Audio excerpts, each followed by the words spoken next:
सर्वे च सुरेन्द्रे च कौशिके पाद संस्पृशि निर्विशेष मनस्काय श्री वीरस्वामिने नमः। आर्हत वाङ्मय में कहा गया है, दुम पत्त ए पंडुय ए जहा निवडई राई गणान अच्छय एवं मनुयान जीवियम समयम गोयम मापमाय। जैन आगमों में एक आगम है उत्तराध्ययनानि, जिसे उत्तराध्ययन कहा जाता है। 36 चैप्टर्स अध्याय उसमें हैं। उनमें एक 10वां जो अध्ययन है उसमें बार बार एक पंक्ति श्लोक के अंतिम चरण में आती है, समयम गोयम मापमाय, समयम गोयम मापमाय। कोई समस्या पूर्ति करानी हो और कोई प्राकृत के विद्यार्थी या जानकार हो कि जैसे 10वें अध्ययन में मानव की कोई समस्या पूर्ति जैसे होती है, वैसे बार बार उस एक चरण का पाठ आता है। तो और भी कोई प्राकृत के विद्यार्थियों अपने ढंग से उस आगम के अंतिम चरण को रखते हुए बाकी 3 चरणों का निर्माण करें तो एक आगम का संदर्भ भी हो सकता है और अपनी प्रतिभा का उपयोग भी हो सकता है और कुछ अच्छी बात होने से प्रेरणा भी स्वयं को व दूसरों को मिल सकती है। यह जो एक चरण है, समयम गोयम मापमाय, मानो कि 10वें अध्ययन की एक कोई आत्मा बतानी हो तो वह आत्मा है समयम गोयम मापमाय। गौतम समय मात्र भी प्रमाद मत करो। गौतम भगवान महावीर के 11 गणधरों में एक गणधर और प्रमुख शिष्य थे। आगम में जगह जगह गोयमा गोयमा गोयम ऐसा पाठ आता है। उन पाठों के अनुसार यह लगता है कि गौतम स्वामी बहुत भगवान महावीर के निकट रहने वाले शिष्य व संत थे और जिनका कोई पूर्व जन्मों का भी परिचय संपर्क, यानी भगवान महावीर और गौतम का पिछले कोई जन्मों का भी परिचय संसर्ग रहा हुआ हो सकता है। खैर, प्रसंग यह है कि समय मात्र भी प्रमाद मत करो और उसके साथ प्रस्तुत श्लोक में बताया गया कि जैसे एक पेड़ है, पेड़ का पत्ता, पका हुआ पान समय बीतने पर गिर जाता है। पतझड़ में पत्ते कैसे गिर जाते हैं आश्रय, इसी प्रकार मनुष्यों का जीवन है। समय आने पर वह भी नष्ट हो जाता है। आदमी जन्म लेता है, शिशु के रूप में कुछ बड़ा होता है, किशोर बनता है, युवा बन जाता है, प्रौढ़ बन जाता है, वृद्ध अवस्था को भी प्राप्त हो जाता है। जिनका आयुष्य लंबा होता है उनकी बात है। और फिर एक समय आता है, आदमी अवसान को प्राप्त हो जाता है, देहावसान हो जाता है। देह अवसान, शरीर का अवसान, समापन हो जाता है। देखिए, यह देहावसान शब्द भी मननीय है। आत्मावसान नहीं कहा, देहावसान कहा, न कि जीवावसान कहा, न आत्मावसान कहा। यानी अवसान देह का होता है, न कि आत्मा का होता है। अवसान यानी अंत। अंत किसका? देह का। तो शरीर का अंत होता है, आत्मा का अंत नहीं होता। इससे यह जाना जा सकता है कि शरीर अनित्य है, आत्मा एक दृष्टि से नित्य है। आगम में कहा गया, इमं शरीरम अनित्यम असूयम असूय संभवम असासया वासमीणम दुख के शान भायणम। यह शरीर अनित्य है, अशुचि है, अशुचि से पैदा होने वाला है, अशाश्वत स्थान वाला है, दुख और क्लेशों का भाजन है, पात्र है। हमारी दुनिया में नित्यता भी है और अनित्यता भी है। पदार्थ में नित्यता भी है और अनित्यता भी होती है। संस्कृत में कहा गया, आदीपमाव्योम समस्वभावम शाद्वाद मुद्रा नतिभेद वस्तु तन्नित्यमेवैक मनित्य मन्यदितित्वदाज्ञा विसताम प्रलापः। कुछ न्याय का या दर्शन का विषय है कि दीपक से लेकर आकाश तक, छोटे में दीपक को देख लें, विशाल विराट में आकाश को देख लें, कि दीपक से लेकर आकाश तक के सारे पदार्थ, आकाश से तो बड़ा कोई है नहीं दुनिया में चीज, दीपक से लेकर आकाश तक सारे पदार्थ समस्वभावम, समान स्वभाव वाले हैं। समान स्वभाव कैसे? कि दीपक भी नित्य भी है और अनित्य भी है, तो आकाश भी नित्य भी है, अनित्य भी है। यह नित्यानित्यत्व का होना हर पदार्थ में है, दीपक में भी है। ऐसा नहीं कि दीपक तो अनित्य, लोज चली गई। दीपक भी नित्य है, दीपक भी अनित्य है, आकाश भी नित्य है, आकाश अनित्य भी है। हो सकता है ऐसे स्थूल रूप में देखने में दीपक अनित्य लगता है, आकाश नित्य लगता है, तो वह एक बात हो सकती है। परंतु पर्याय की जहां बात है वहां हर पदार्थ अनित्य है, और द्रव्य की जहां बात है तो हर पदार्थ नित्य भी हो जाता है। उत्पाद व्यय द्रव्यात्मकम सत्य। सत्य पदार्थ है जिसका अस्तित्व है, उसमें तीन चीजें होती हैं, उत्पाद, व्यय और द्रव्य। द्रव्य तो मूल तत्व है, वो हर पदार्थ में होता है। अब उत्पाद और व्यय परिवर्तनशीलता है। एक अवस्था उत्पन्न हुई, एक अवस्था चली गई। कैसे? देखिए, एक आदमी ने बच्चे के रूप में जन्म लिया है। जन्मा तब छोटे से आकार में बच्चा था।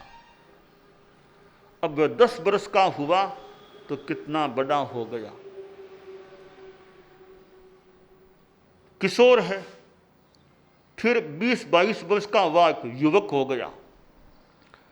फिर बाद में 50 के पार गया, कुछ प्रौढ़ता आ गई। फिर 80-90 का हुआ, एक वृद्धावस्था में आ गया। तो कहाँ जन्मा हुआ बच्चा, कहाँ किशोर, कहाँ युवक, कहाँ प्रौढ़, कहाँ वृद्ध, यह सारा परिवर्तन है। आदमी तो आदमी ही है, पर अवस्थाओं का परिवर्तन है। जन्मा हुआ तब जो स्थिति थी वो चली गई, जब 10 वर्ष का हो गया तब नई स्थिति आ गई। फिर युवक हुआ, 10 वर्ष वाली स्थिति का व्यय हो गया, युवकत्व का उत्पाद हो गया। ऐसे यह उत्पाद उत्पन्न होना और व्यय विनष्ट होना, यह पदार्थ में अवस्था के संदर्भ में होता रहता है। आदमी का जीवन है, शरीर है, वो अनित्य है। क्यों? कि शरीर एक पर्याय है। तो शरीर का नाश हो जाता है, परमाणुओं का नाश नहीं। शरीर में जो परमाणु वो तो रहेंगे, पर शरीर के रूप में जो ढांचा बना था वो चूंकि पर्याय है, कोई भी पर्याय नित्य नहीं होती, इसलिए पर्याय का नाश हो जाता है। तो शरीर एक पर्याय है, इसलिए उसका विनाश हो जाता है, फिर वह शरीर के रूप में नहीं रहता है। अनित्यता एक वैराग्य का भी कारण बनती है। जब आदमी जान लेता है कि भी सब अनुभव कर लेता है अनित्य है, जीवन अनित्य है, जीवन भी अनित्य है, जीवन स्थायी नहीं है। संस्कृत में कहा गया, अध्रुवाणि शरीराणि विभवो नैव शाश्वतः नित्यम सन्निहितो मृत्युः कर्तव्यो धर्म संचय है। शरीर अध्रुव हैं, अशाश्वत हैं। वैभव विभव भी, संपत्ति भी शाश्वत नहीं। और मृत्यु निकट से निकटतर होती जा रही है। पिछला जन्म दिवस किसी का आया था, अब जन्म दिवस आया है तो मृत्यु तो और निकट आ गई। फिर आगे जन्म दिवस आएगा अगली साल, मृत्यु और निकट आ जाएगी। तो मृत्यु निकट होती जा रही है। तो शरीर अशाश्वत है, वैभव भी अशाश्वत है, मृत्यु रोज निकट होती जा रही है। 1 साल तो दूर की बात, रोज हर क्षण मृत्यु निकट हो रही है। तो क्या करें? श्लोक में बताया गया, कर्तव्यो धर्म संचय है। धर्म का संचय करो, धर्म करते जाओ, ताकि वो आगे के लिए मानो टिफिन अच्छी तरह तैयार हो जाए, जो आगे भी उपयोगी बन सकेगा।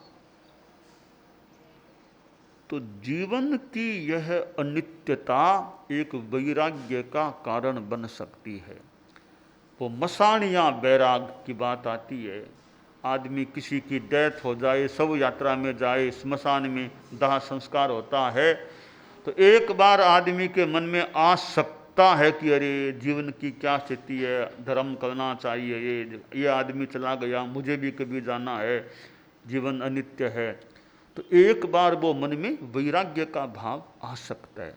बाद में वहाँ से उठा, घर आ गया और पानी के छिंटे वो लग गए, सब काम हो गया, 2-4 दिन बीते, फिर वो बात थोड़ी मंद पड़ जाती है, फिर आदमी सांसारिक चीज़ों में लग जाता है। तो उसका नाम है मसाणिया वैराग। वो थोड़ी देर का वैराग है, स्मशान में गया तब हुआ बात। तो वो मसाणिया वैराग है।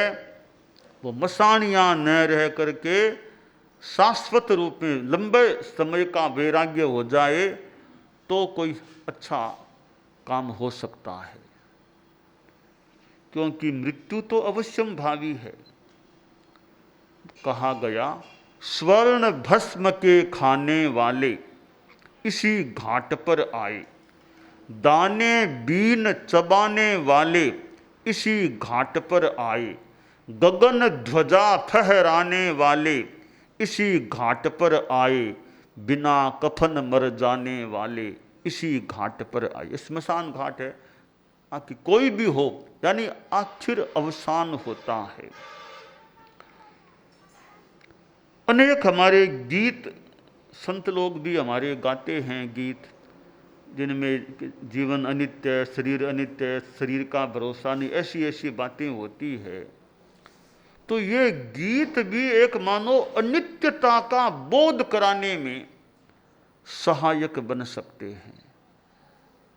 तो यह एक अनुप्रेक्षा है कि अनित्य अनित्य अनित्य है, जीवन अनित्य है, यह मकान भी अनित्य है, दुकान भी अनित्य है, संपत्ति जो पास में है वो पास में होना संपत्ति का भी अनित्य है। और मेरे जो मित्र थे बचपन में साथ रहते, युवावस्था में साथ रहे, वो भी चले गए हैं, अनित्य हैं, उनका जीवन भी अनित्य था। यही समम क्रीडिता ये च भृशमीडिताः यही सहा कृष्म हि प्रीतिवादम तांजनान वीक्ष्य बत भस्म भूयं गतान निर्विशंकः स्म इति धिक् प्रमादं मूढ़मुह्यसि मुधा मूढ़मुह्यसि मुधा विभवमनुचिन्त्य हृदि सपरिवारम।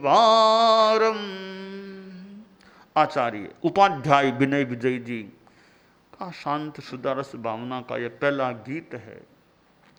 उसमें कहा गया है कि आदमी चिंतन करता है, यही समम क्रीडिता, जिनके साथ हम खेले थे बचपन में, बाल सखा हमारे थे, कबड्डी खेलते, वो लुकमीचनी खेलते, क्या क्या खेल खेलते थे, जिनके साथ प्रेम से रहते थे, प्रेम से बैठे आपस में मिलते, बातें करते, हंसी मजाक करते, जिनके वो हमारे मित्र थे, वो भी हमारे देखते देखते चले गए हैं, पर भव पथगामी बन गए हैं। और जो हमारे पूजनीय थे, माता पिता थे, हमारे गुरु थे, जिनकी हम पूजा करते थे, वो भी नहीं रहे, चले गए। ऐसे लोग जो साथी मित्र थे वो भी कई हमारे चले गए हैं, माता पिता भी चले गए, कई गुरु भी हमारे चले गए।